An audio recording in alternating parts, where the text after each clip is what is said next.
when you come in the left side, there is a regard. Yes, yeah, I got to use some fish.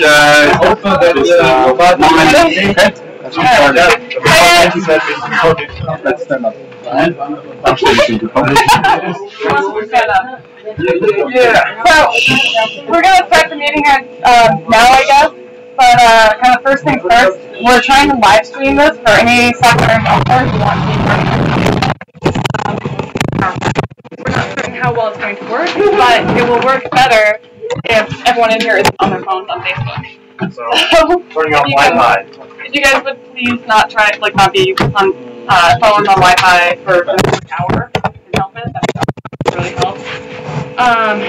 Also, we want you guys to talk with us. It's more important than Facebook. So, I think that's the gist of it, basically. Okay. I'm just going to start out with some introductions. I'm Sonia Iverson. I'm representing the developing, almost legally formed United States Slackline Association called Slackline US. We're filing the paperwork, I think, next week. So that's kind of my part of this organization. I've also been working with ISA, kind of doing a lot of you probably see me post the events and whatnot. I'm Bradley Dooling. I'm originally from California, but I'm working in Copenhagen. And I've been working with the Copenhagen Slackliners out there and kind of getting things developed, and also been working with Group Copenhagen. Started working with the ISA kind of like stuff last year here in Rido camp. We had a kind of a meeting similar to ISA. Now what I've been doing is working kind of on the back end of ISA and trying to get things, helping getting things structured, assisting where I can. That's my story. Okay. My name is Thomas Buckingham. I'm from Switzerland. I represent Slack Attack, which is the local association from Bern, and Swiss Slackline, which is the national association from Switzerland. We organized Bern City Slack for 5 years now. And as already pointed out, we had the first meeting about a year ago. I will go into a bit more detail how ISA started in a bit, so you'll hear from there. And that's pretty much myself. If you have more questions, just afterwards. Hello, my name is Thomas, also known as Rido. I'm representing the Austrian Slackline community, or rather the Austrian Slackline Association. I'm also part of the Vienna Slackliners, which are probably more famous than our association, our national. And yeah, I met Thomas, I think, 3 years ago at the Austrian Slackline Championship. And since then, we had a close relationship with our associations, and now I'm part of the ISA development team, and we'll see where it takes us. So there's actually, if you've seen the things that we've posted, there's a fifth person who's been part of the development team, and that's David Wanderlust, who unfortunately decided this trip wasn't important enough. I hope he's watching. I hope so too. And then I guess I'm going to just kind of start out with an overview of what we want to be talking about tonight. I hope most of you have seen, we've posted the mission statement and the proposed projects and kind of what we're trying to do with the International Slackline Association.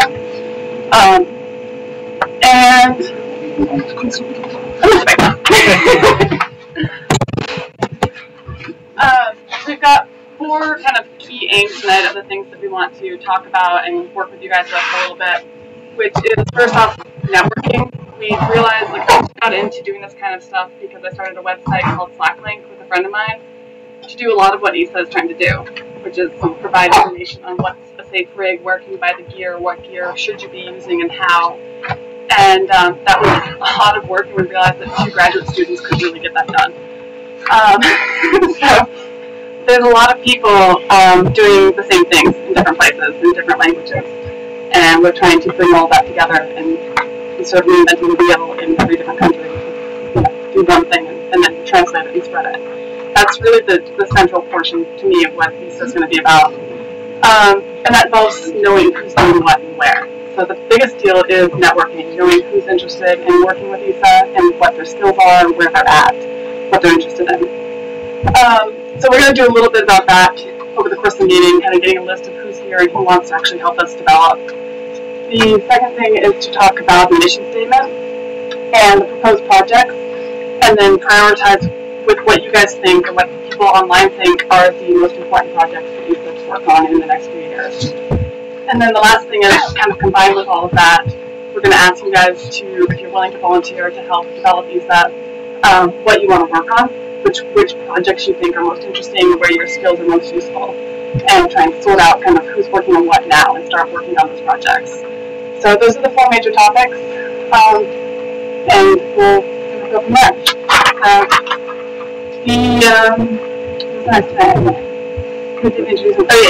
Thomas is going to explain a bit about how ISA has developed so far and like kind of where we stand.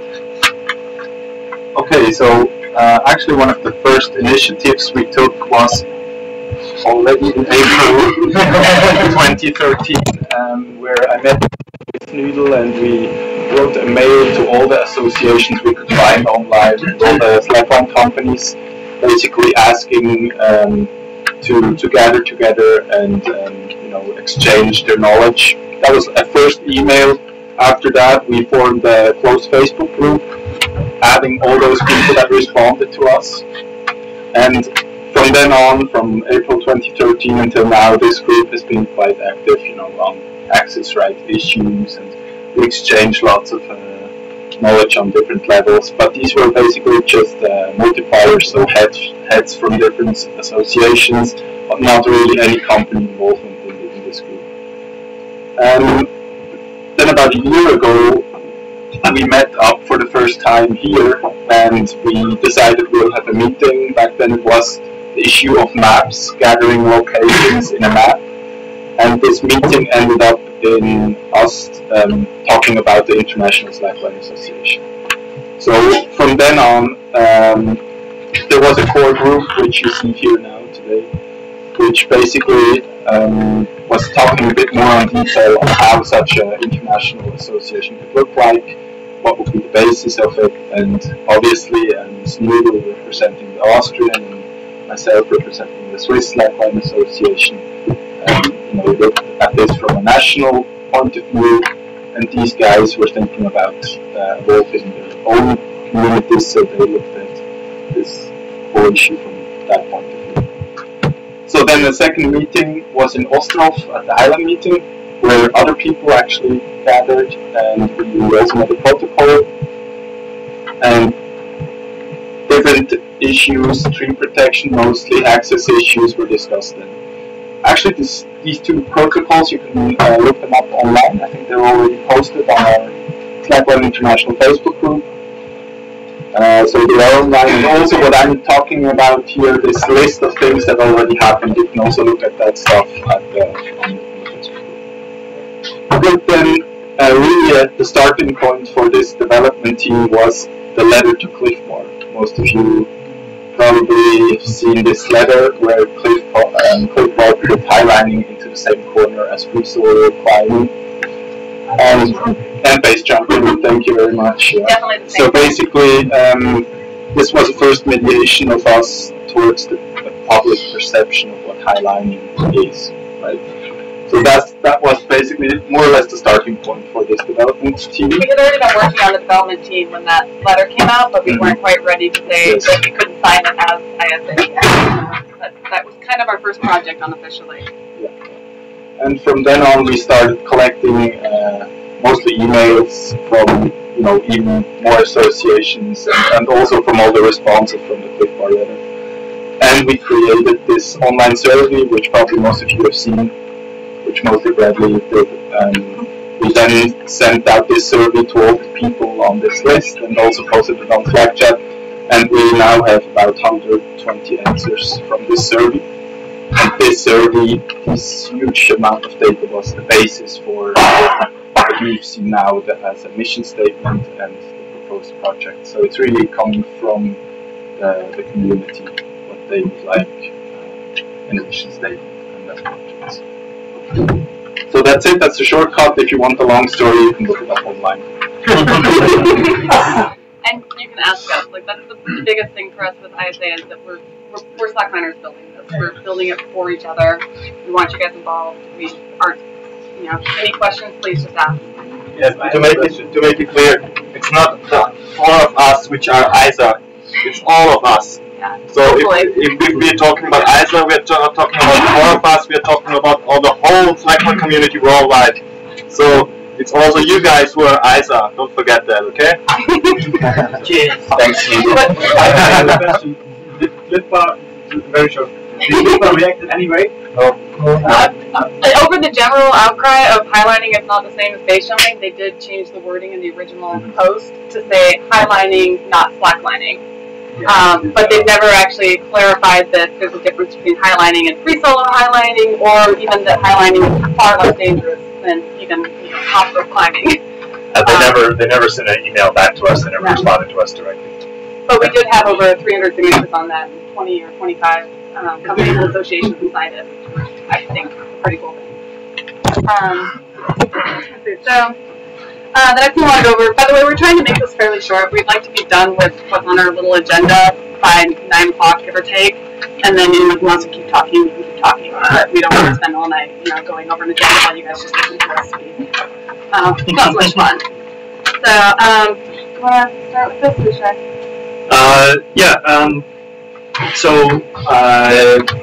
What is a mission statement? So we were actually a little bit confused about this. We had some discussions and translation is trying to figure out what a mission statement is, what a model is. A mission statement is what we kind of landed on was that the mission statement is a kind of a brief summary of just the one-sentence summary of what an organization does.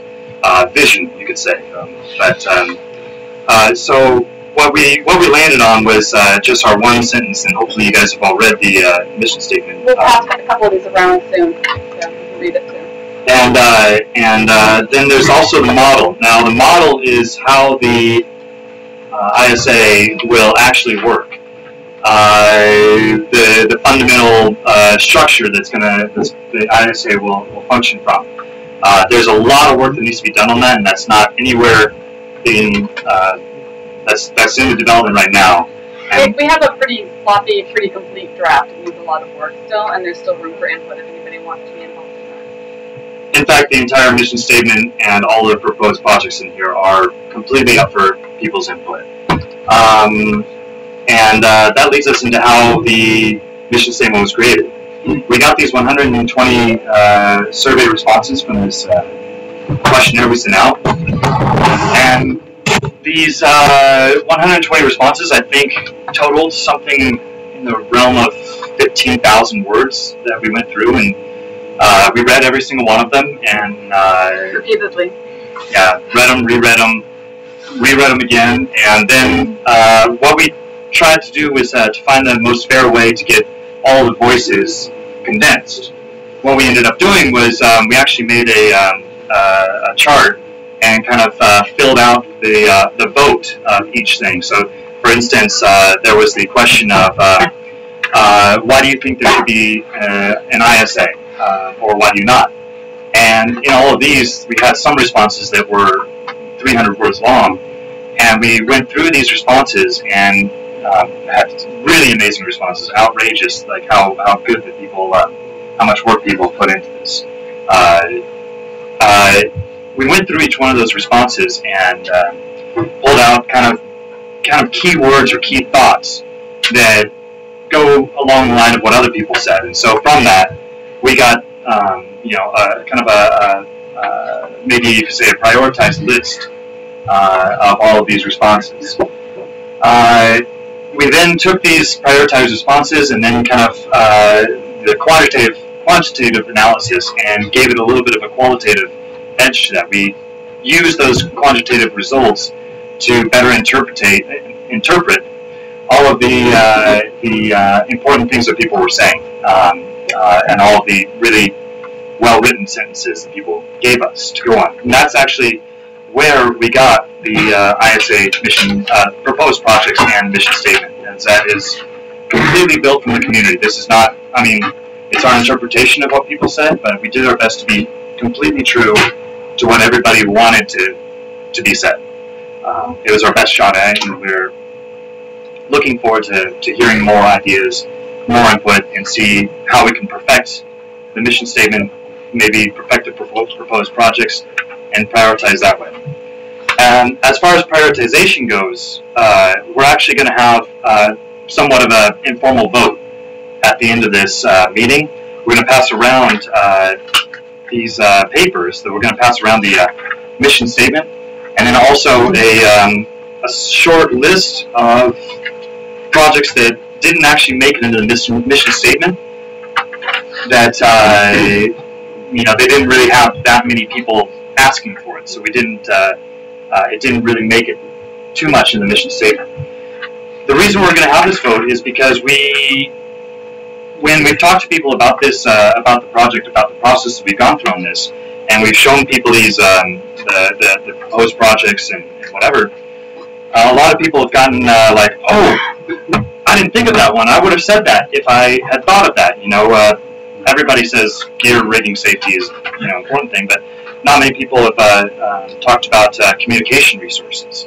It was still enough people talked about it and made it onto this list, but we want to give kind of a second voice about this again, so we can kind of get a prioritization of these proposed projects. Obviously, the ISA, if we can have every single person in this room putting in as much time as some of the volunteers have done so far, we could probably tackle every one of these proposed projects. We do, in fact, have quite a few things done on this. But if we don't have a lot of people, we can't do a lot of things. So we need to really prioritize in that way what can actually happen. We're also going to have a vote after, maybe in a couple weeks or something, maybe after this meeting, when we all get back to normal lives. This is not normal. The less fun lives we have.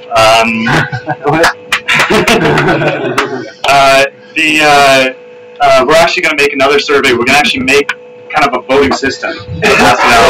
Similar in a way, I think, maybe we'll find a better way, but similar in a way to the original proposal, the original survey request that we had. So,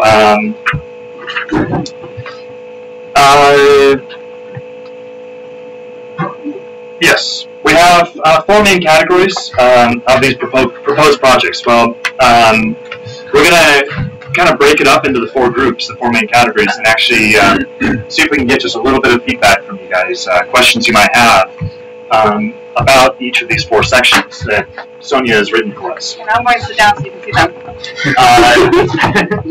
And so we'll go through each of these, and if anybody has any input, just please raise your hand, and we'll get to each of these, each of your questions, or as many as we can. Really for the online, they can't see it because it's Thank you. So the 4 headings that I just wrote on the board are community development, safety, knowledge and communication, and access rights. Try not to move that much. We were told it's making a lot of noise. Every time we move the screen. So I'll take over the first bulletin point here real quick. Oh, sorry, we didn't actually say the mission statement. Yes. So the concise mission statement that we've come up with is the International Slackline Association aims to support and develop the Slackline community, protect access, enhance communication and informational resources, and increase the safety of all forms of slacklining worldwide. Which those 4 major points is kind of what we're driving at, is the development of the communication, development of the community, access, and communication, and safety. And really, safety honestly comes down mostly to communication, but we'll come back to that. So that's the general statement. If anybody has a quick comment or something about that, it's more than welcome. Otherwise, we're going to move on to the proposed topics, and we can kind of dig into more details afterwards. We did get some commentary on it already, and we just want to point out that, for example, the phrase "protect access," that really might not be something that the ISA can help with. That really might be more of the national associations that really have the ability to work on that. But the ISA, for instance, may be able to provide materials for each of these national organizations. Guidelines of how to talk to park rangers, or how to, here's some information on tree safety studies, or tree protection studies, that kind of thing. So we can provide materials, but we are not expecting ESA to provide actual litigation help or anything like that. So that's just to point out that the mission statement is still, it still needs work, it still needs development, and but if anybody has any suggestions about that or any input whatsoever, info at slacklineinternational.org. And we'll post that somewhere. It's been posted before. You can also talk to us on Facebook, any of us personally or Charles. All right, so the proposed projects, the first major subsection is community development. And the first subheading there is public impact and perception. And this kind of is like the Cliff Bar letter sort of thing, where we can promote slacklining as a safe, educated sport, that we're not harming nature, we're, being good citizens. And we encourage not yours. The subtitle is that we encourage a positive public perception of slacklining in the slackline community. So kind of just providing a public face. When somebody Googles what is slacklining, we want it to be the Slackline International's description that comes up, that kind of thing. Wikipedia page. Yeah, Wikipedia, that's a work group right there. Fix the Wikipedia page. Environmental stewardship and conservation is the next subheading, which is just kind of the standard outdoor adventure sport thing. If you protect the location, you treat it well, and you should be promoting that behavior, the kind of leave no trail behavior, the leave no trace. The third bullet point on community development is events and festivals. And again, ESA is probably not going to be organizing festivals, but we can provide resources and connect people and make it easier for national groups or local groups or even companies to organize festivals and events. There's some more aspects of that I want to talk about later. But the fourth bullet point is competition. And it says, develop standard rules and guidelines for competition. At which point I'm actually going to deviate from this conversation a little bit to introduce Freddie over here, who helps give most of the information himself, but he has been working with WestFed for many years and kind of been talking to him the last few days and since ISPO about how WestFed and ESA might be able to work together towards the trick lining aspect of Slackline. Right, thank you. So for those who don't know me, my name is Frederick Zimmerman. I've been for the last 10 years, and I've been traveling a lot through competitions and events, and I became a slackline judge. I started judging slacklining in 2009. So when the VSFED came up with their system, they asked me if I wanted to be a judge for them. So I've been judging for WSFED since 2011 and traveling a lot. I got all the vibes that people had towards the close cooperation with Gibbon and VSFED. So after being on a big trip in 2013, I came back to ISPO last year.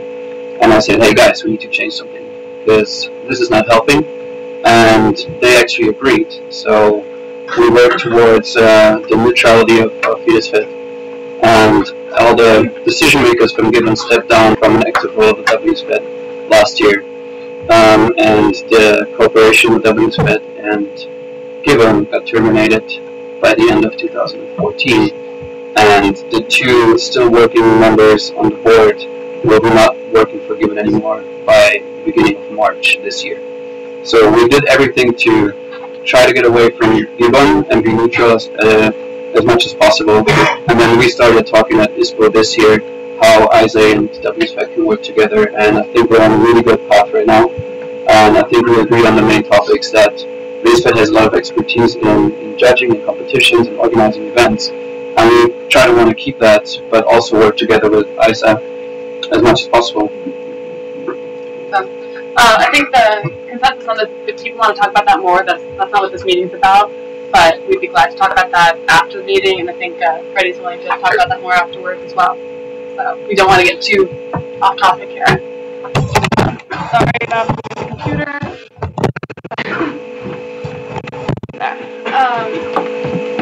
The last point on community development I want to go over, and to me this is one of the most important things for ESA right now, is helping to develop local and national organizations. The general structure we're planning for ESA is that it will be an international federation of national groups. So we can't represent someone from every place by ourselves. That needs to be kind of broken down. And the model that we're working on does talk about how local groups can be involved without actually being a national, legally organized organization. And and hopefully we'll promote people to develop more national organizations. The more national organizations we have, the stronger structure the BISA will have. Quick question on that. Has the UK Slackline Association given you any feedback or anything like Jen? that? Jen, you part of the UK, No, I think nobody's been very good. Yeah, people the UK say very quickly is what was it? just basically how they communicated with BISA. Yes, yeah. The guys from UK say as well and Antic have been in this close Facebook group from the beginning on. Yeah, Antic. Yeah. So basically there's about, I guess, 5 or 6 people from the UK that followed most of the conversations and also posted on some of them. So I'm going to wrap up community development if anyone has any comments about that. I will say that I think as far as I know, the only legally formed national groups are Swiss and Austrian, right? France is developing, the US is developing, yeah. So that, to me, is one of the biggest things I want to work on, is developing the national groups. But are there any questions about the 4 or 5 bullet points I just mentioned? Do we want to talk about anything? Alright, then I think I'll pass back to you for safety. Safety, gear safety, that was like one of the biggest responses we had in the survey, because that seems to be on a lot of people's minds. Gear safety is it's a difficult issue, and actually there's been some very productive meetings that Thomas Buckingham has had with the UIAA to find out how UIAA goes about it for their climbing safety regulations. We all see that. Please translate what that is. The UIAA is that's what's on every single piece of rope you have. Climbing rope. That's the little tag on the bottom. But they do a lot more than that. They're kind of they're the original multinational climbing association for what is their abbreviation? The UIAA is a French abbreviation. I'm not sure what it actually stands for, but it's Alpine Association International, basically. Yeah. So basically they are one of the only entities that norm climbing gear worldwide. And then on a European level there's another standard which evolved the European norms, which came out of the UIAA. Thomas actually mentioned some really interesting points about gear and gear normation. Do you want to bring those up? It's probably going to take too long. For people who are interested, they can come to me afterwards. Jed was actually on that meeting with the UIAA as well, which was about a 2-hour meeting with safety commission members from UIAA. So we got a pretty good idea on what it would take for slackline gear in order to be normed. It's a very long process. It's not just something you do in a year or two. It's like a 5-year process. Yeah, and it's not cheap. Yeah. And it can be very expensive, yeah. And one of the things that was Depends for one of the major points of that discussion, I wasn't there, but my understanding is that gear safety, like we actually haven't had very many issues in slacklining related to failed gear. It's mostly due to improper use and lack of knowledge of gear.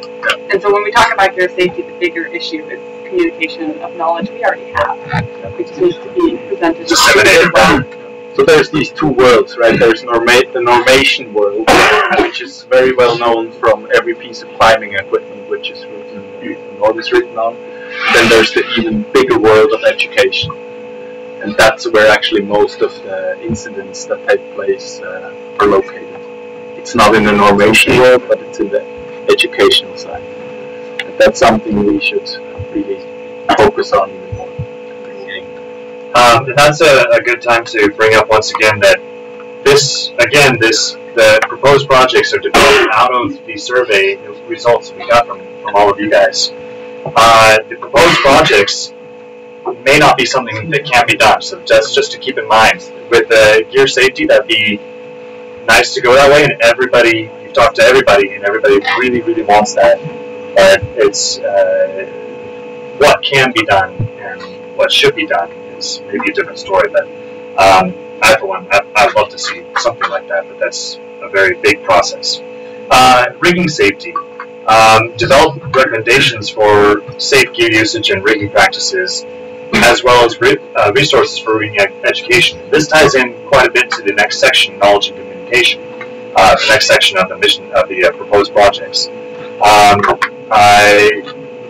We've all seen what's going on in the with safety, as far as what's safe to do and what's not safe to do, and that I think will be one of the big aims, is to really push really hard to get this information out, safety out, stop the deaths. As few as they've been, they need to stop no matter what. We're really lucky, I think, that we haven't seen more major accidents and deaths in our sport, both highlining, tricklining, everything. And actually, Thomas has some really brought with him some pamphlets, and it's an example of the communication that we can have with the ISA, is to have information that can go out with gear kits, manufacturers can distribute, information that can go out with, that can just be distributed as you walk by a slackline, and so on. Last is, on the safety aspect, is incident reporting and analysis. And it would be an interest of the ISA to create a centralized resource, because repeating the same accidents that have happened shouldn't happen.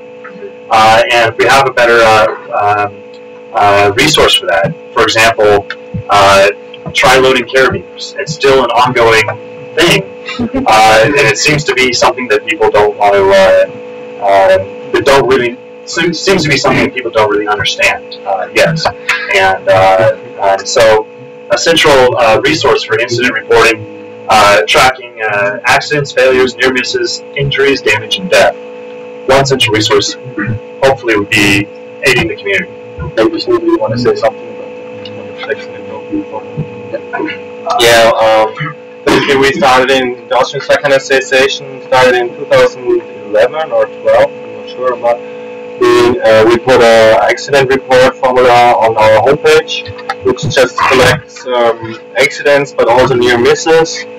I think right now we have around 50 reports, even more, I'm not sure. They're always dropping in all the time. And soon we didn't analyze them really yet, but it looks like there are more, as Sonja already mentioned, there are more accidents because of user failure more than wrong gear or wrong developed gear. So it's really why we started this was we were looking for an insurance for a national association. It was really tough because they thought we are an extreme sport, and I think that's what the world thinks as well. But we had to prove them some kind that we are a safe sport. Right now we cannot prove them yet, but we started this and we got some really important information out of these accident reports. And the link to that form is also, it's on the Austrian site, it's on the Swiss site, it's also on the slacklineinternational.org site. There's a direct link to that form there as well. Yes. Right now it's in French, English, and German and Italian.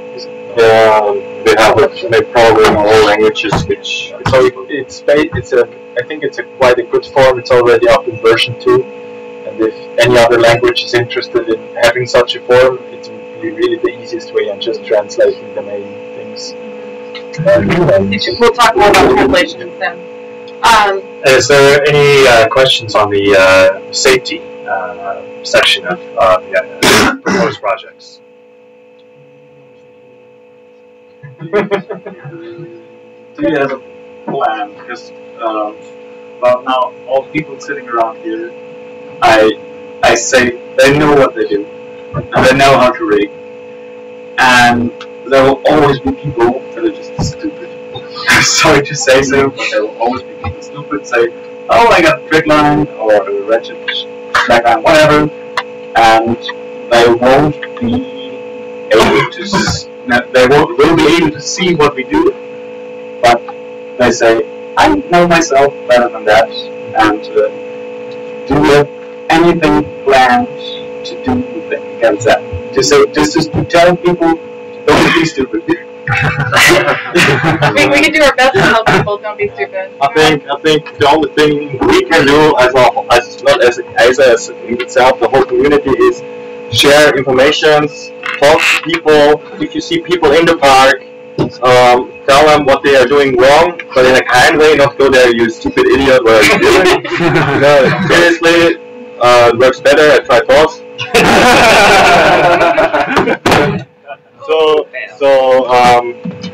Just what Isaac can do is provide information. We cannot force people to do how we want to do them.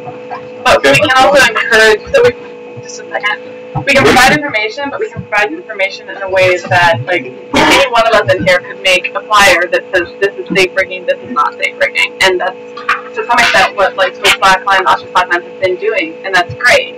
But if we have the accident reporting and we have membership of some sort from the national groups, we start to get numbers, we get statistics, and then we can actually put out pamphlets that say 57 people got hurt last year using a ratchet trip line with a girth hitch. Like, we shouldn't be doing that. We can actually have the statistics, we can have something a little more meaningful than a big X through a picture. The other side of that is that information exists and everybody knows it, but it's not, like, out there. It's not as easy to find. If you go to Google and you type Slackline information, most of what come up are company sites. And a lot of them mean well, and they do actually provide information, but it's still not as organized, agnostic, this is what safe rigging means. But most importantly, I think that what we can do is promote safe practice. And I don't just mean safe practice for what does it mean for me to be on a high line and be safe, but it's things like when you're rigging a high line, you say, oh, that's safe enough.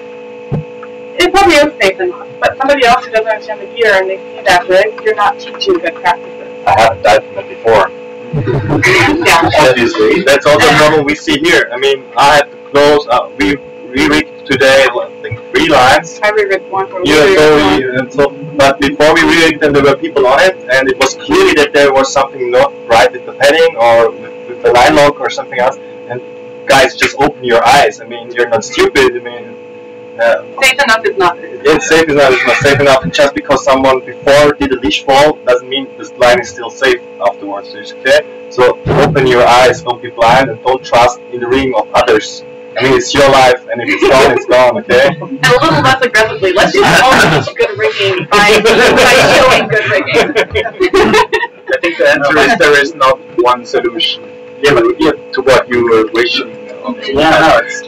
Maybe there's something else we can point out. Like, there's probably not one country or entity that right now where you can, like, there's no place where you can go and have like a Slackline instructor course. Okay, things like that. I know they are building on different levels now. So this is something that has to grow, and it also took the climbing community 10 to 15 years to have first courses, right? So that's something I think we could really start promoting, those instructor courses on different levels. It's not something Isaac can do, it can oversee it maybe, but it's something that happens on a national or even local level. And we do know go for it. I think let's say we'll go 5 years with life insurance and we highlight and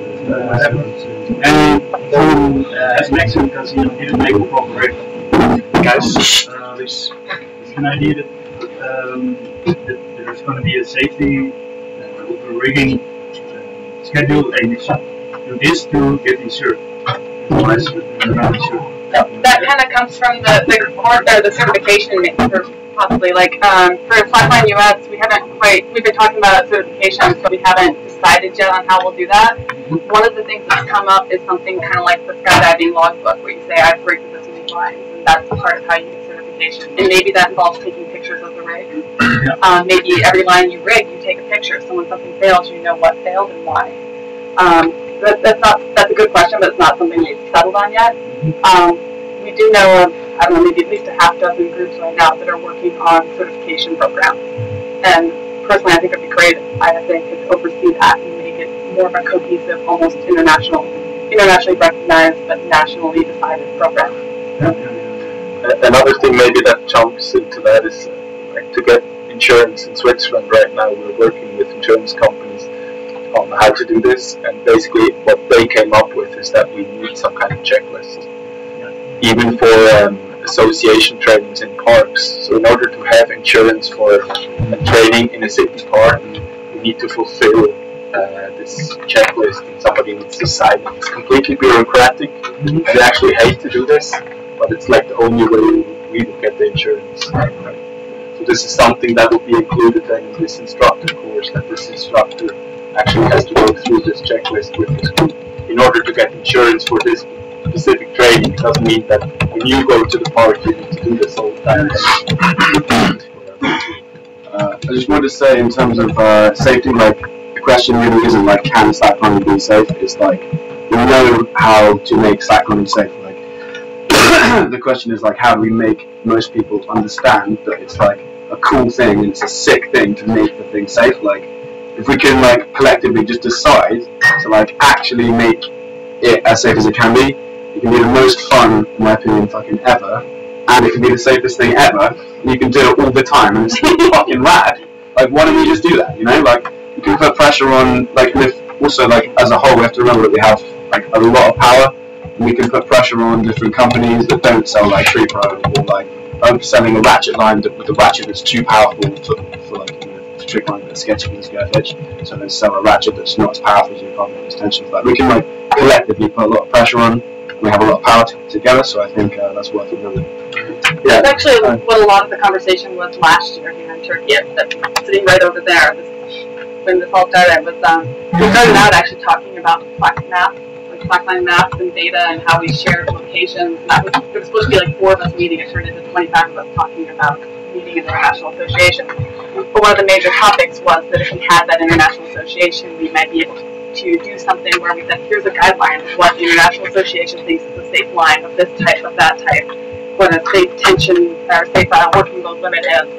And then if the gear manufacturers wanted to, you know, we'd work with the gear manufacturers to develop that maybe and be able to do exactly that and say this is, you know, safe by ISA guidelines. That said, we're not looking to regulate the companies, but we want to work on developing safe guidelines.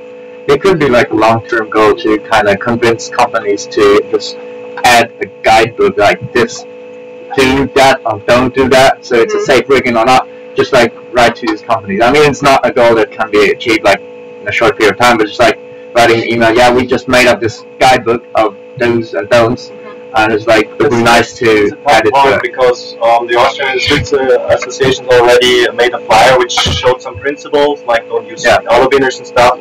And we invited companies that they just take a flyer into their kits, but it was not watertight from them. We had, for example, one company, I don't name any names, said, we don't need backups. All elections are safe, that everything is good, we don't need a backup. And on this picture, there is shown a backup. This will lead our customers to why is that there's no backup in this set, what's the problem with it? So that's really a tough point to convince companies to proper rigging guidelines, you know, because they say, I mean, our kit is the best in the world, it cannot fail. Even if it fails a couple of times, they still stick to them, so it's a problem. But Jen is right, that's part of the reason we want to form PISA is because having an organization that represents the slackliners gives us a lot of power. And for all of those 14-year-old kids buying a trick line who don't know any better, those of us who have been there can put pressure on the companies to make sure it's safer.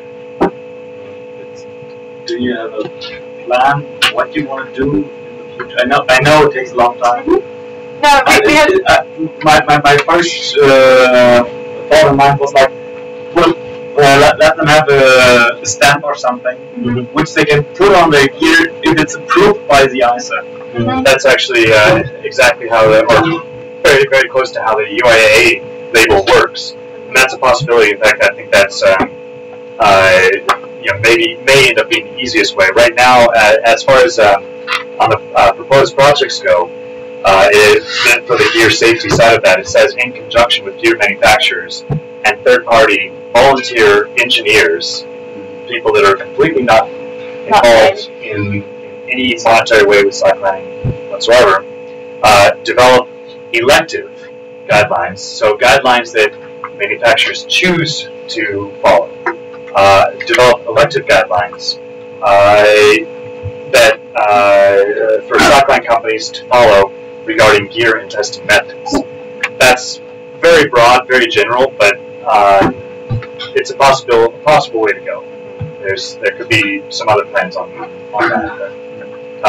The label system, the opt-in label system, seemed to work for climbing. Is you don't really ever see climbing gear without the UIA label. Yeah. Nobody wants to buy a carabiner that doesn't have a CE rating or whatever. Right. It's very. It seems to have been effective. Whereas I guess in the early '90s, you would see plenty of carabiners without that. I'm gonna kind of cut in for a second. We'll talk about these more later, but we're going to develop the working groups towards the end of the meeting and try and break people off if they want to talk more about some of these topics. So anyone who wants to talk more about what we might be able to do with respect to gear and rigging safety and gear standards or gear guidelines, especially the people here who are involved in companies, we would very much like to have those conversations, but we want to move on with the general meeting and then break apart. So I'm going to move on to the third major section, the knowledge and communication. And as we've kind of said before, pretty much everything we're talking about here is really knowledge and communication and how to disseminate that knowledge. So the first point on here is networking and information exchange resource. I think we can all agree that while Slack chat is a great location for a lot of things, it's not maybe the best way to communicate gear and safety resources.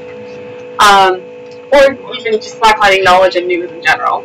So one thing that has come up time and again, and for me was part of how I started Slackline. That was actually the intention there, was to create a non-Facebook networking system, which we realized was a lot of work.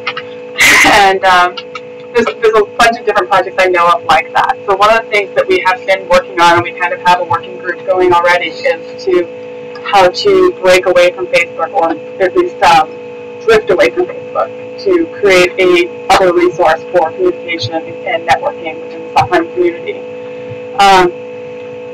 And anybody who's interested in that, if you have any programmers in the room, please let us know. That'll be one of the working groups we talk about. There's one of my.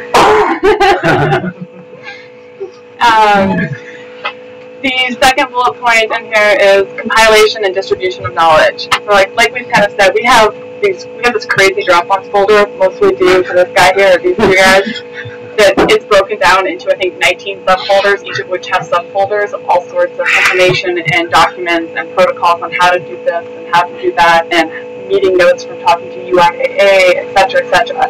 We have tons of information, and we have the accident information reporting that, we're starting to compile that information. But getting that written up into nice, functional, clean language that's easily translated, getting that translated, formatting that, making graphics, just getting that out there in a way that people will actually read and look at it and share it is a lot of work. So probably one of our biggest projects is simply the communication of the information we already have. Then site data and location resource. So I mentioned the maps that we talked about before. There's a few of these out there right now. The French guys have a good Highline map. I think that's one of the most detailed Highline maps I've seen. Check one also. Okay, I've never seen that one. You must know how to find it. I will look. I haven't been to Czech Republic yet, but I'd love to. It's on my short list. Everything's on my short list. Yeah, so that's definitely one avenue that we're looking at, and the U.S. group is looking at that as well. And then the last one is maintaining records of details of records and achievements. Some people care about this more than others. Personally, I don't care what the longest Highline ever walked is. I think it's really cool. It's fine. But there is a lot of people in the community who want some more regulated rules on how that's set. Maybe that's CISO's rule, maybe it's not, but even having a central location other than a rarely updated Slackline Wikipedia that says this is the current world record would be nice. So, there's a few resources out there that have started this and then they never seem to get updated. So maybe that's something we can do. And then, are there any questions on communications and networking? Oh, one thing it doesn't say in here that we've mentioned before but not actually written is translation, of course. That kind of fell off the map in actually writing the text here. But of course, everything that ESA develops will be translated. We're kind of using English as the base language, of course, which is partially why Brad and I are discussing most of this too, because their English sounds funny.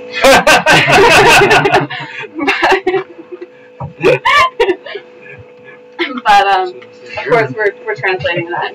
anybody in here is interested in translating, especially if you can translate from anything else into English, but anything else into anything, it's great, or translate English over basically anything. We have there's an International Slackline Association translation group on Facebook, which is where we're currently coordinating that. The easiest projects to jump on are these flyers that were mentioned, and we have some of them around here. I think there are ones at the back tables there. But we have these flyers that are intended for people who don't know what slacklining is. It's like a what is slacklining, don't get too close, don't touch it, don't get on it when someone else is on it, that kind of stuff. Lots of don't. That's our kind of first translation project that we have accessible. That, and there's a Slackline basic safety form as well about, tri-loading carabiners, for example.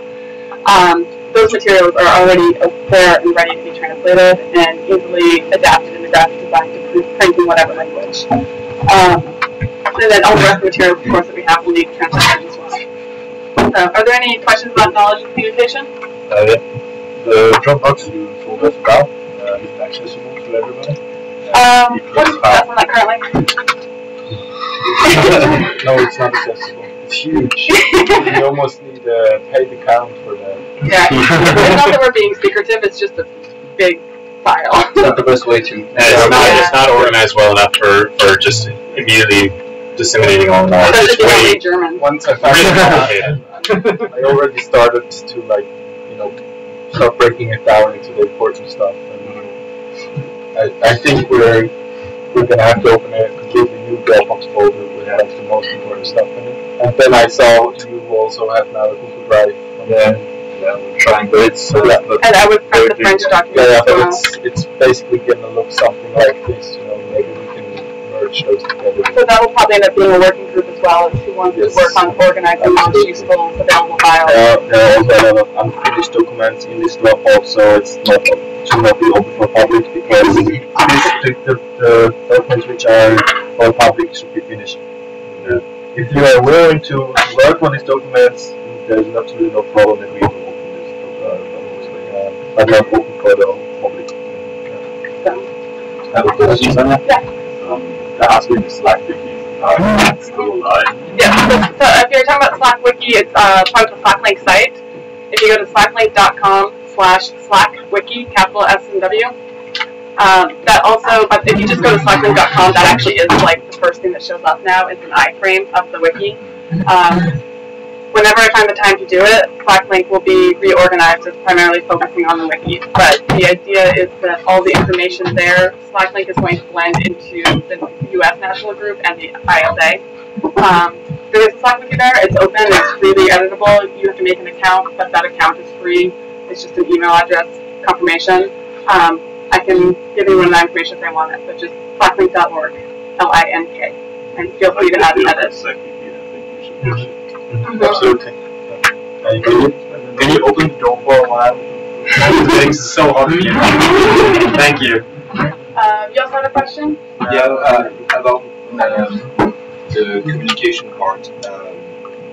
I've known some big associations in France who that for communication they created a magazine that becomes fairly known in France. So would that be a good idea? Would that be an idea that could be discussed or? Certainly. It's actually on the list that didn't make it into the proposed projects, right? For a magazine? Yeah, we'll put it on there. But it is now. Okay. That's actually the other thing. We're going to pass around these lists for people to vote on the project as soon as we're done talking through the last bullet point. We also have a second page here of things, like you said, that didn't quite make the list. If anyone has something they think should be added to that, we'll read through them before we pass it out. And if someone says, hey, we should have this, we can add that, and then it can be voted on. Yeah, the magazine thing is definitely something that's come up, and I not to keep bringing up the U.S. group, that's also something the U.S. group is planning as well, is at least within the U.S. to have some publications. So anything that the U.S. group produces will be shared with ISA and they can be redistributed. And that's kind of what we're hoping the rest of the national groups will do as well. I mean, if someone takes the initiative to start such a magazine, I'm sure you will get lots of support. from us. But I think why we didn't put it on the list is just because none of us really, has the initial power to start such a huge project. And also, but it's a very interesting thing in terms. No, I was just thinking about that as a communication thing, and because I know other associations do this. That's a great suggestion. That's also something as far as the proposed projects go, these were really based off of what was written in the survey results. So we did our best to minimize our influence in it. And since a Slack magazine was not a top priority in what people wrote for us, that didn't actually make it on here. So we didn't put our own wishes in there, because I'd like to have a Slack magazine. But next, any more questions about the communication? Access rights, and this is becoming a more important topic for a lot of people right now. Some of us have experienced some closures of highline areas. Certainly, we've all probably experienced, being chased out of parks by cops. Mostly for slacklining.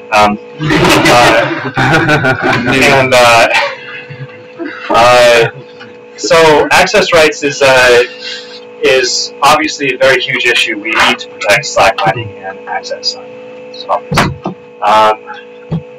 But ISA,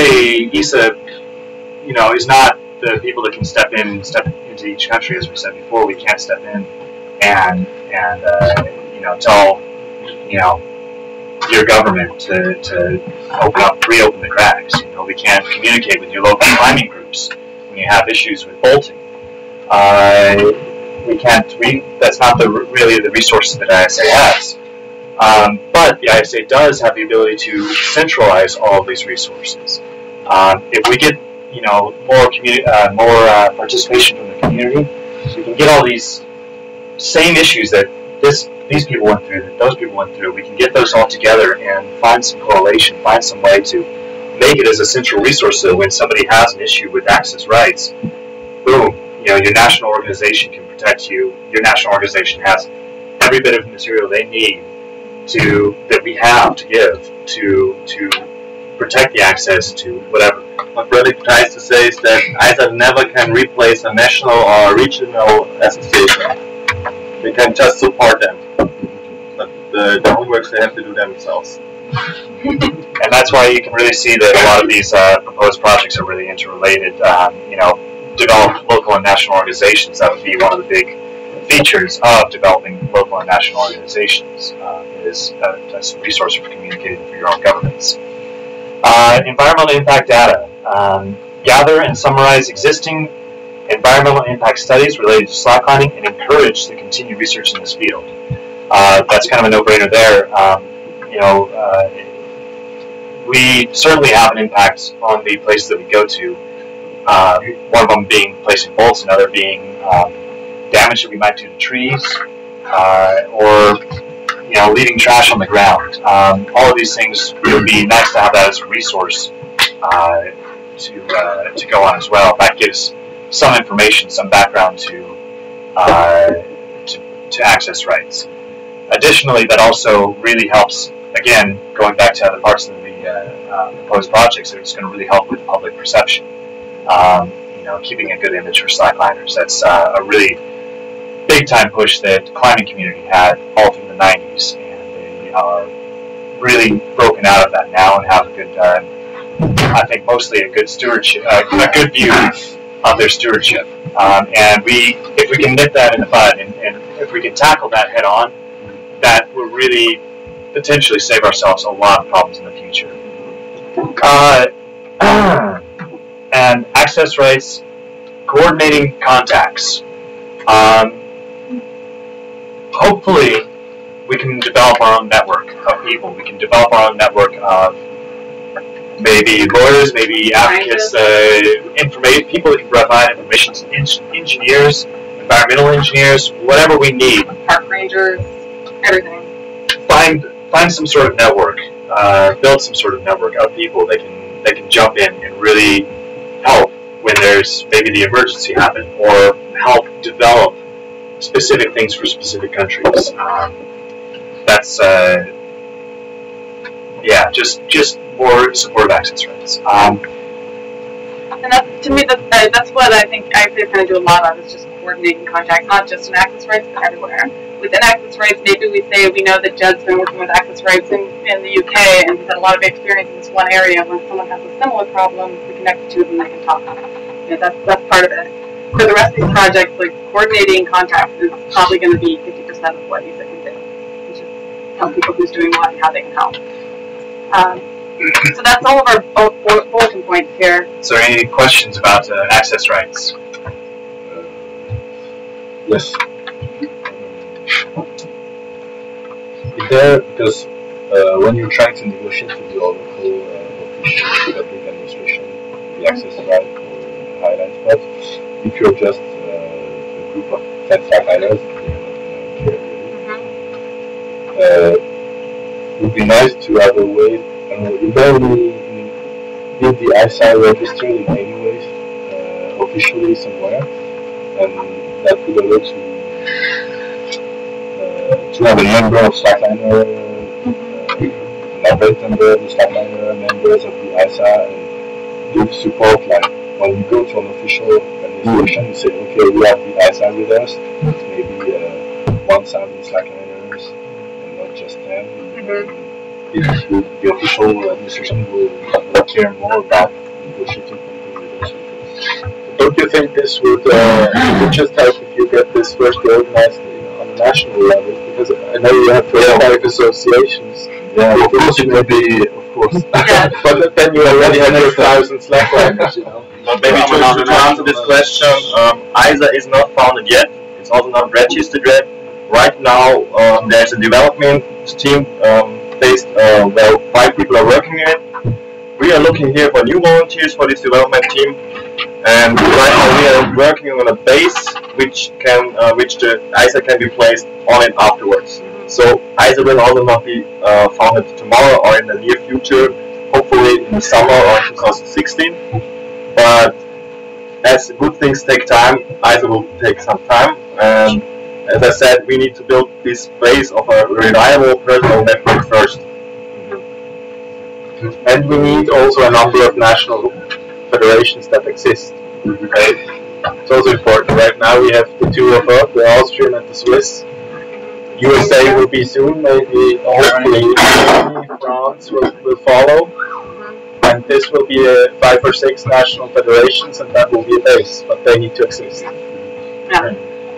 That said, yeah, to some extent, yes, that's part of maybe an ESA representative doesn't go to the meeting with you, but we can provide you with the numbers to say this is the number of Slackliners and there is this organization which helps support rights and says this is safe and this is what they do elsewhere. Maybe someday ESA can actually have representatives, but that's going to be a long ways off as far as funding and logistics go. What you can do now is you can take the responses from the Bitcoin letter, 350 Slackliners, which come from ESA, which is not official, but you can take that. And then you can point to meetings like this, highliners. But then I would really argue with the associations from the essentially. I think that's probably even stronger. I'm not sure it's going to be. I know it's But even if there isn't an ESA representative at that meeting, if there exists an international group, that just makes the form look that much more legitimate. I also have to say, even a regional association has a lot of power in this regional area. For example, the Vienna Slackliners had some problems with access, but due to this association, we were legitimated to talk to the government because we are the interest group for slacklining in Vienna, and they started building slackline parks for us. We are now allowed to officially, in some places, to officially do longlining. It's officially we are allowed to do it there. So if you got problems, start first in the regional area with the regional association. These already have a lot of power, and if that doesn't work, you need a national association. But start at the base, not at the top. It's a lot easier to talk to a city official when you can say, I'm the president of the local slacklining club, even if it's somewhat official. Two people in the club. Yeah, versus saying, hey, I want a slackline here. Like, that structure helps as much as a lot of people don't want to. At the point you have an association, you are legitimated to speak for the community in cases of talking to governments. Are there any more questions on any of the bullet points that we talked about? Maybe teaching. You never mentioned it. So teaching, it's funny actually, as much as everyone seems to be really interested in teaching, it didn't make it on the top 40 things on the survey. But that is the one that when we sent out the results, a lot of people, we actually got a handful of emails saying, oh, I hadn't thought about teaching, but I totally would vote for that. It's just, it hadn't occurred to a lot of people. And that's a large part of the reason actually why we're doing the second round of what you guys think are important topics. Because it's different when you can see a list and choose versus when you have to come up with your own ideas.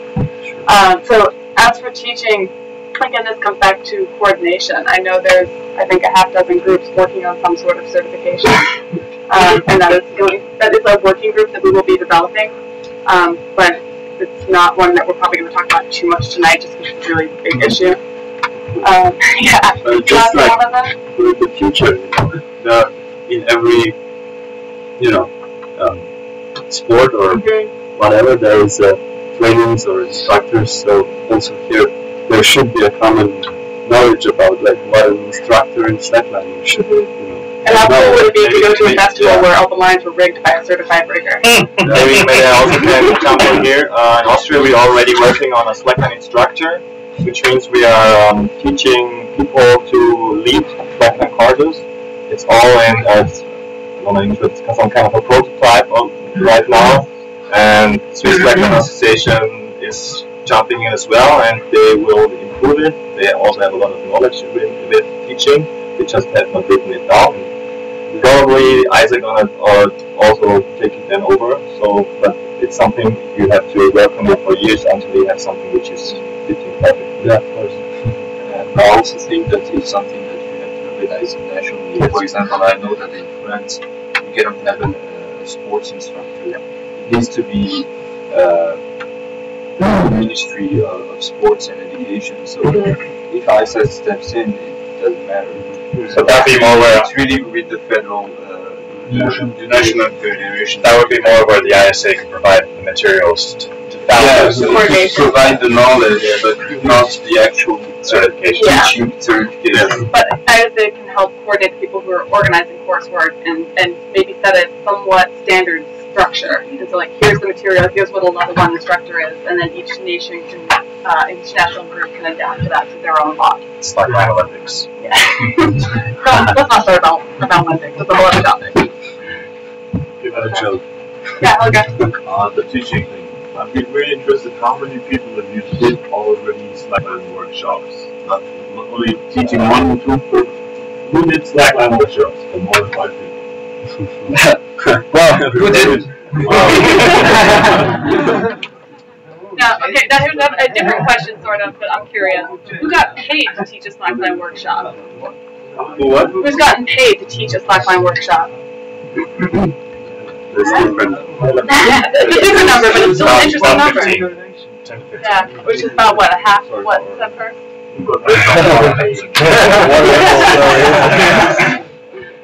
So, Mulgrew, did you have more, or is that just a curiosity question?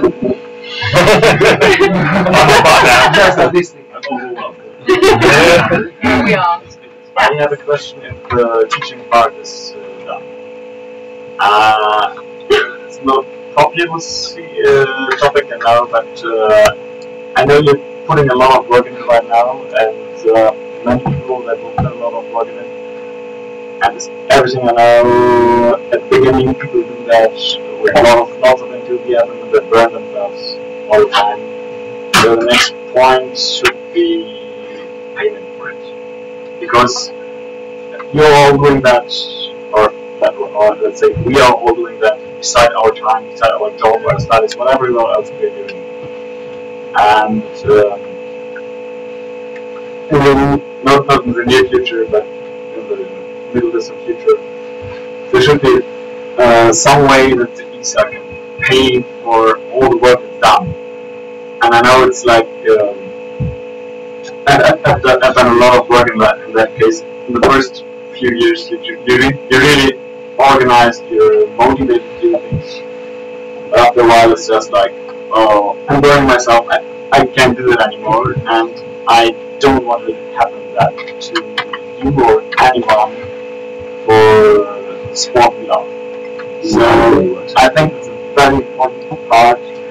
How, or did you ever make some thoughts about how you're going to finance these in the future? That's a very good question. How to get income, That was actually one of the questions we asked on the survey, and it was probably the one that the least people, there was the least coherence in how people answered. A lot of people didn't understand what we were asking, and there's a lot of, the Slackliners shouldn't have to pay for anything responses. and there was a lot of responses saying that volunteers should not get any compensation whatsoever. I've been volunteer before. Yeah. And there was some people that had some very strong opinions, very strong opinions about company involvement with the ISA, and how money works with that. And some people even brought up examples of other organizations, foundations that they really disagree with, purely on the basis of financials, not what the organization does. How would it work in tennis? No idea. No. I don't play tennis. But tennis is too far away. You have to do something like, you have to compare like climbing or something. Yeah, so we've done a lot of comparing with climbing, and I'm going to break up to the national conversation for a second because I think it has to be built on that. For Slackline US, what we're planning on doing is having a minimal individual membership fee annually, and that fee is going to be probably $25. And with that $25, you get rescue benefits. So if you get injured out highlining, they'll take you back to the trailhead to get the hospital and whatnot. A year? $25 a year. And we're actually talking about, we're going to try and set it up so that can be a $2 per month payment. Yeah. We're actually trying to set up as a monthly payment for people who'd rather do it that way. But it'll get you rescue benefits to get out of the woods or wherever you're at if you get injured. It will get you probably a t-shirt, because everybody wants a t-shirt with somebody's logo on it. And that's also going to get you pro deals with a lot of companies that offer gear, that maybe not Slackline gear specifically, but outdoor gear in general. And that will also have, I'm forgetting one of them. I'm supposed to give me help. That's okay, good. Also, yeah, and also like some publication materials, and like the main thing you're talking about, that would be part of the price. But the point of that is that that $25 fee per member would also be partially towards an international membership fee or something. We're not entirely sure how that works, but maybe every national group, their members pay just a couple of dollars towards the international group. And then that accumulates to a pretty good budget. If we have 1,000 members, even just nationally, if we have 1,000 members across the world, national groups, and each one is paying $5, or obviously different economies have different monetary abilities, but we could easily have a $5 or $10 or $20,000 budget, which is a few dollars per Slackliner involved that way. So that's one thing I would really like to support personally. I have also an opinion on this. Thank you. It's like, to be honest, if I would say they have to pay me for my hours, nobody could pay that so much. Also with him, Yes. it's like thousands of hours we already spent in our national or regional associations. The only thing I can report from the Austrian Association, we try to pay the travel expenses. That's the only thing we can do, which is fair, and our big budget is even not enough for that. So, yeah, and we and the Swiss are probably the biggest associations right now in the world. So maybe in 10 years we can pay the people for their work, but right now it's absolutely not possible. As well, how you count the hours.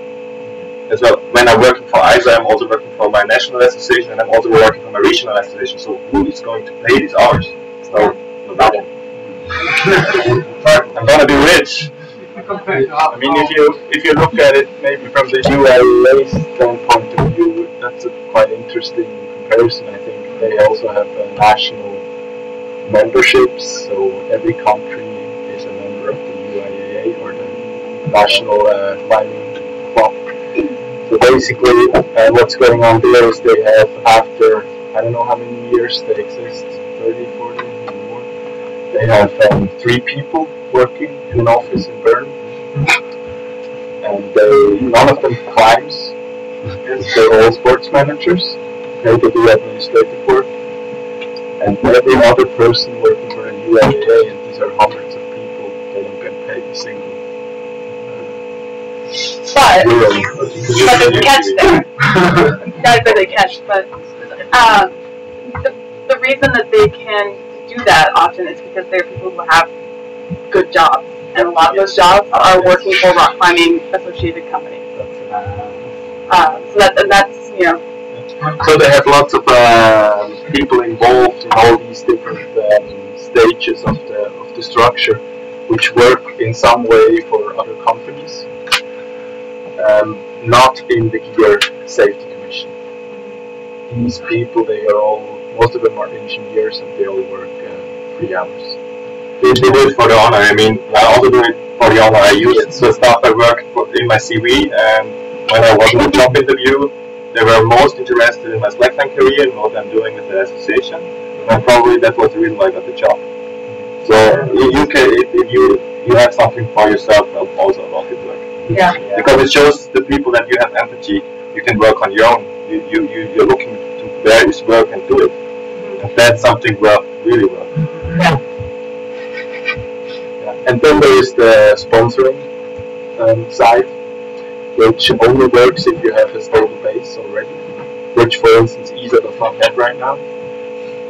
Maybe we can start with sponsoring Swiss Slackline next year or so. So we have like a working homepage, we have maybe a national team, we have like things that a company would be interested in giving at least clothing or minimal money, but this needs a really strong base. And for instance, Fed is an example. They have a base, and they do everything goes on sponsor. So this I think is something that will not work so easily for the first 3 to 5 years. Yes, but then why I was asking about not the near future, but yeah, I feel like that's not clear. What do you mean? They're sponsoring without being a sponsor? When we're talking about the US and stuff? They had a cooperation for organizing the World Championships. So given was the supplier of the lines, and they've been money for that to be there as a brand. And I think there's you have to separate different things, like people organizing events, doing jobs as events managers. It's not like everybody working for free at all, but the association work is volunteer. I think there is separation also, like if there's instructor courses and people become instructors, of course they can get paid for being an instructor, which is also in this entire field, but the association work itself is free for now. In the future, I want to organize HANA meetings, for example. I have some ideas and projects coming up. I would find it really nice if there was an ISA in my background where I could say, I want to do this meeting. It's going to be that size, there's going to be people coming, and some famous, we have a championship, whatever, we have a certain name. What sponsors would be interested in sponsoring this event? So you had a pool, and you said, oh well, it's a championship, I think. So we could get this network done. So kind of to rephrase, you're asking if, like, maybe in the future ESA could coordinate sponsors that would be interested in promoting events like that. A collection of a pool of possible sponsors. I think that's also really tough, because the easiest way to get sponsors is to look in your region to find sponsors. Upper regional sponsors like Adidas, you will not get for your local event. So, but the butcher or something around the next corner, he probably is interested to sponsor you. For example, the guys from Italy had the good butcher, which brought them really good meat, and it was perfect sponsoring for their meat. I think that's the question, though. You're saying that as the Austrian Association, you couldn't get Adidas interested. But I think what he's asking is if ESA would maybe have more power to bring in sponsors like that. Okay. But then we're talking about a similar concept as the ESPN is running with licensing different events in terms of contests. Okay. So then when you do a certain licensing, like a tripline competition on this level, then you get this sponsor interested. It doesn't have to be competition. Yeah. Cool action. Yeah. It's the same as we spoke about before. You can provide, as I can provide knowledge, and you can say, okay, there have been these events and this media coverage, so you can get this information and present it to your potential sponsor, and then you say, wow, I mean, we get 1 million of contacts. Of course, we sponsor you. But like this information can be from ISA, for example. And maybe ISA does keep a collection of which companies have sponsored previous events and whose contact people were. Yeah. Any other questions before we hand out these sheets? We'd like you guys to kind of mark which things you think are most important, so we have a better idea. Maybe Brett can talk about that more. Any more questions? Any more comments? So, what we'd like to ask you guys to do is find beers. Lots of beer. We're going to pass around the mission statement. We couldn't really decide on the universally best way to approach this, but we would like to have some sort of idea on prioritization of the important parts of the mission statement. What we've figured out is we're going to pass these around and ask you to put a star next to each thing that you find to be the most important. And you get 3 stars. We ask you just be honest. Put down 3 stars. So 1 star for access rights, 1 star for peer safety, whatever you find to be something that should be really tackled right away with the ISA. And we're talking about the sub-points, right? The sub-points, please. Put a star next to each one of these so you know where to put your star. If you run out of room, please try to be as in line as you can. It's very high-tech. The other side is You can have this the other way around. So the same. Sure. We have a few more things that didn't make it onto the proposed projects for the ISA. These are things that didn't get mentioned very much in the survey results that we condensed. But these are things that you may be interested in, that maybe you didn't think about, maybe some people didn't think about, and oh wow, that's actually a really important one. I want that, to be included. That's added in. Right now, what we have is insurance, and I think it might be evident that ISA probably can't provide insurance internationally. It's a pretty difficult thing, but it might be more of your local companies. But maybe that's something that ISA can help develop for each of your local Slack organizations. And I wrote this really funny, so I'm very sorry about that, but hopefully it doesn't get too confusing. Training and rigging and education standards. Teacher training. Training and rigging and education standards. That would encompass everything that has to do with if we're going to train a teacher, if we're going to have rules for how you train teachers or how you train riggers or certifications, so on. Intellectual property issues, be it for slacklining patents,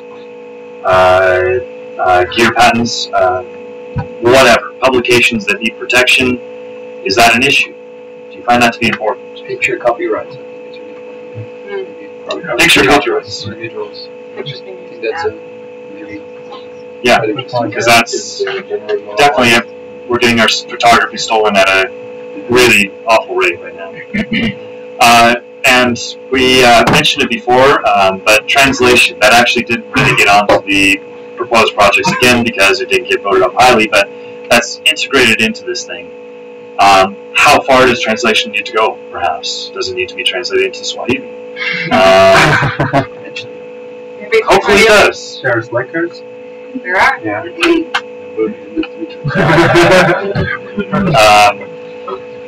One that was interesting to us, meetings / Congress about slacklining. What we're doing right now, should we organize this? Is that an important thing? I like it. excuse to drink beer. I'm not drinking beer. No, I'm not. Mediation. This would be, should the ISA or some group of people be a stand between for different organizations, people, groups? Should the ISA mediate between, for, what was the example? Huh? To be honest, that was something put on the original survey that we weren't quite sure what was meant by it. Yeah, well, there's that mediation could be something to stand in. There's the International Sports Court. I don't know how that works, but if mediation should be an important thing, please put a star next to that. Slack magazine. If you want to see a publication, maybe an international publication, online probably to start. Slack magazine. If you like that, please put a star next to that.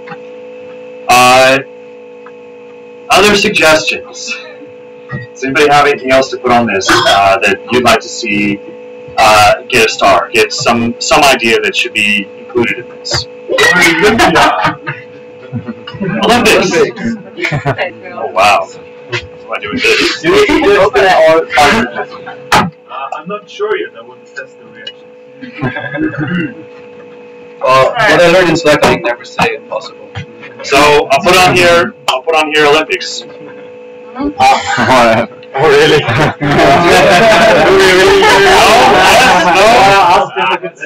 Let it go. All right. I mean, it's like FIFA is Olympia and criminals. But we could set up our own Slack Olympics. Yeah. Of course. But once again, remember, just because we put it on this list doesn't mean we're going to put stars onto it. So it's okay to put things on the list, even if it's crazy and out there. Don't be shy. Anything else? I just want to come back to this networking thing. Would it be possible to just gather contacts from everyone here, just like not only Facebook, because like basically I guess like most of them in this room are alright. So something I have a message. I keep talking about coordinating contacts. One of the things we're going to be doing with that is anybody who's interested in volunteering and being part of this, even if you don't have much time, you say like put me on the list. Hopefully you have interest in time. Hopefully next week I've been talking to someone who works for a company that makes management software like that, and ISA should have access to management software for free. Yay for having Slackers in good places. So we will be managing contacts that way. So we'll be keeping track of everyone who wants to be involved, what their skills are, where they're located, what they are able or willing to work on, and coordinate that way. Eventually, hopefully, we'll have that communications network outside of Facebook. Maybe we can ask him now. Who is interested to volunteer for ISA? Like what? Volunteering. Translate, go through material, offer information, anything. I'm already doing it. There's a lot of things we can be doing. So. Maybe start handing around One those. thing. Yeah. The thing is that we don't have I'm just going to pass my board as one. One thing. There has been a forum. There has been like an AP forum. Like The entry part or the forum? Oh, it's forum. Okay, yeah. It was really big in the past. We discussed a lot of topics there. It was really big. I was writing down every single day. I was writing something. I was reading a lot more than I wrote. I have a feeling that it kind of died or went down. The same thing happened with Slackline.com. Yeah. As a Facebook, basically, I think. Yeah, for sure. I'd really like to take all this energy and put it into the news forum. Like an ISA forum, official one, like unite this whole forum. Get all the information into the forum. That's partially included in network and information exchange resource, but we can. There's some Facebook you cannot find any. Yeah.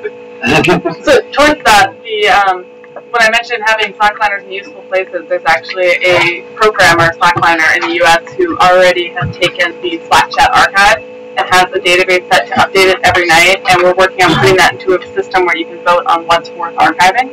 So we are trying to figure out how to manage that kind of information. How or not for how to not for Slackline. I think that the Austrian forum was really a bit. Yeah. It'd be great if we had it for weekends. Slackline.com as well. Yeah, there's a lot of information on Slackline.com, and Is Robin still running? no. Scott Rogers owns it now. Yeah, he's trying to develop another topic. Okay. Anything else? Okay. We have also with us the roster sign-in sheet. If you are here, please put your name down. If you would like to volunteer with the ISA, we would love to have your name. You don't have to volunteer right away. You don't have to sign your life away. It's more of just a contact information sheet. We want volunteers. We need volunteers. We can't do this ourselves. It's an enormous amount of work, and even just helping out is translating something or whatever. We are going to ask that you put down a working group that you most like to work with. The working groups. Yes. The working groups: model, gear knowledge, reading knowledge, map and site beta systems, national group development, so the information or the resources to hand out to all the resources to the national groups that want to form. That's the structure outline. Access rights and translations. Could you redefine model? Model, yeah. One more time. The model is the more detailed structure of how the company works. If it was a business, it would be the business plan. It's what the ISA would be following in a very close way to form the structure of money, of the organizational structure, how board members, voting rights.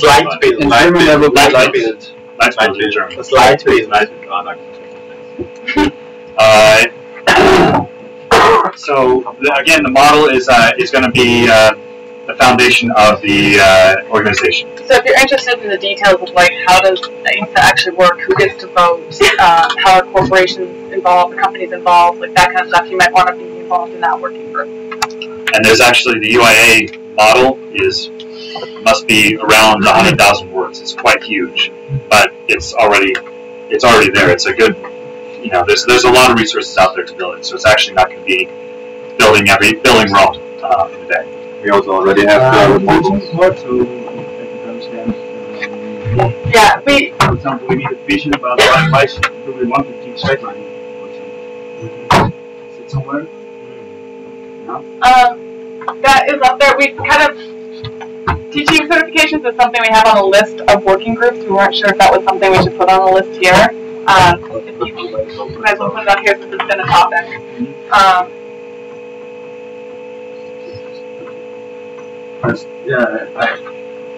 I think maybe, for example, for me, Slackline is really interesting motivation.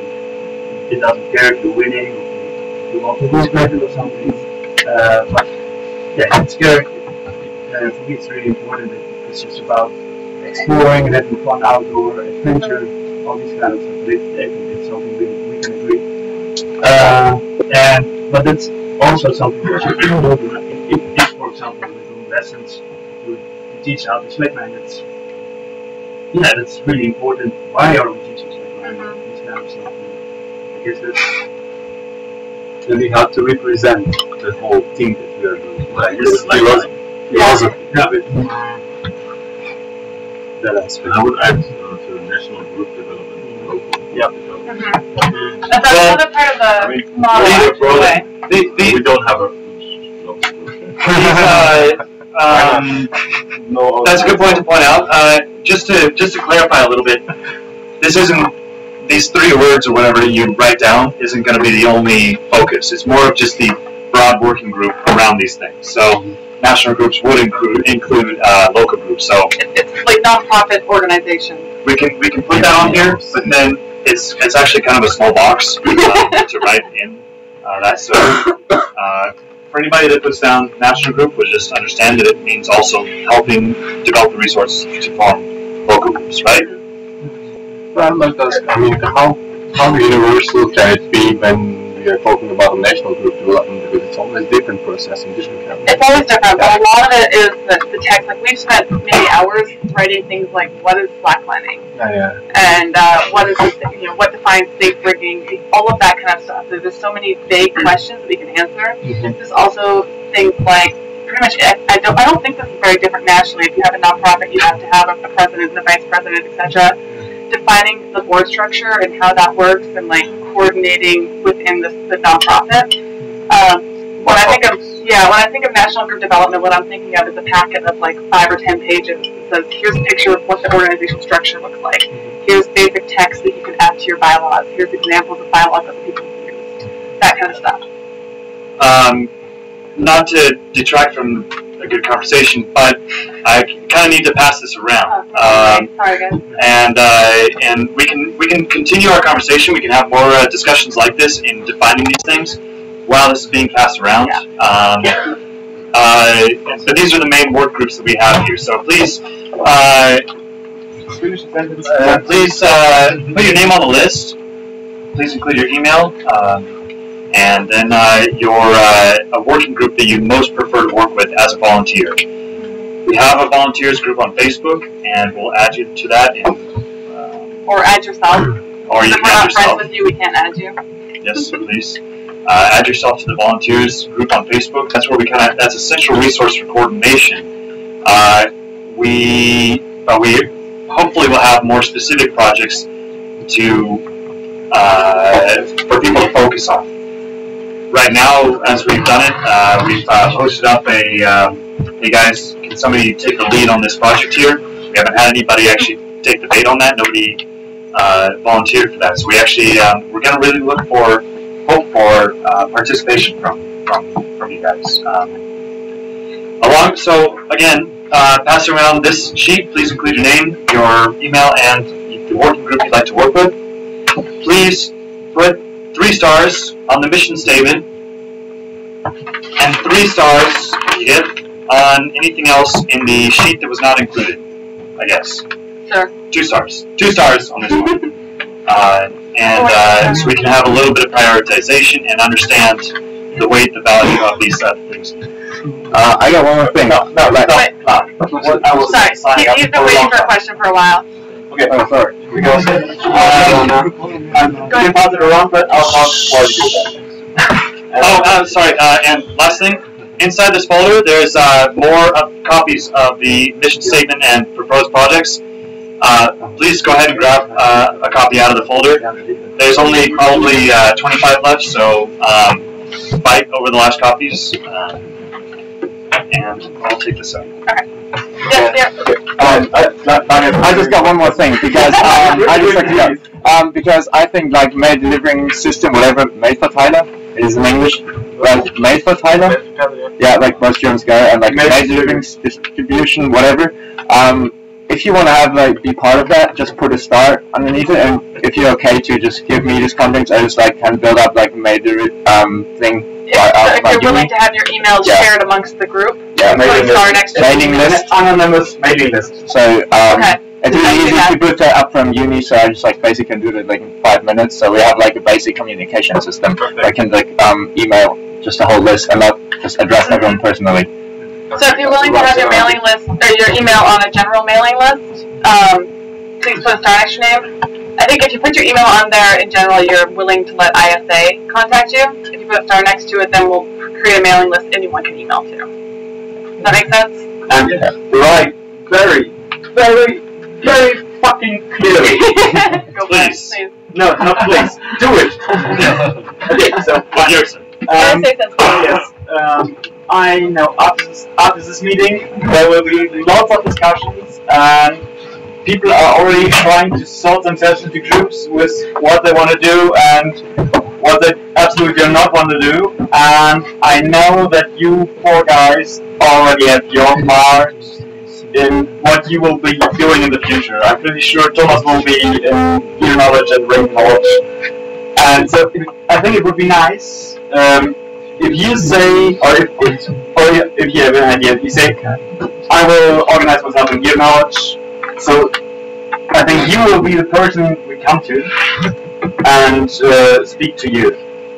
and I think it will make things easier for us during the meeting, during the carnival, and say, oh, I have a special point, and I want to talk about it, and I want to be involved, and maybe ask the person directly. That's a little bit hard because, as you see, we have 8 working groups up there and 4 of us. Everybody has 2. That said, yes, I mean, we can do that as best we can. I can tell you my interest personally is in coordinating and in helping develop national groups in the model. That's kind of where I've spent most of my energy, so if that's what you want to talk about, I guess talk to me. But we have a lot of overlap in that. Any of us can answer most questions. Yes. I mean, just for now, because this is kind of ending up, I guess we could like make maybe 4 areas inside here, and I will be in that corner back there if there's something about your knowledge. So maybe Sonia, you will stay here and see which part you will take. Just go to Sneedle. Maybe I'll do the model stuff because I have the most knowledge. Sure. you take them all. I'll take access rights and group development. If anybody wants to come talk to me. Okay, translation is here with Mark. And teaching courses, reading the certifications. Sure. I guess I can also, as most else wants to, I actually have some experience in the map data stuff too with Slackline. So. Just put the names next to it and have a break. Fill out the paper, have a small break, 15 minutes, and later after 15 minutes, we just come back in here and find the people which before we want to break, thank you guys for being an awesome audience group, whatever. Thank you. And also, thank you to Rap for putting on the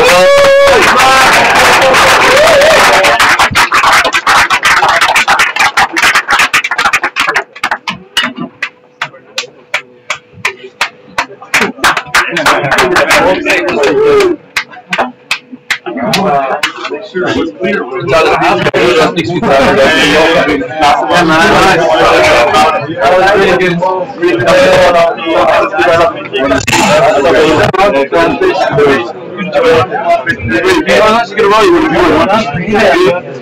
Sure. Matt, you want to shut it down? Yeah. Bye, everybody. Thank you for joining us.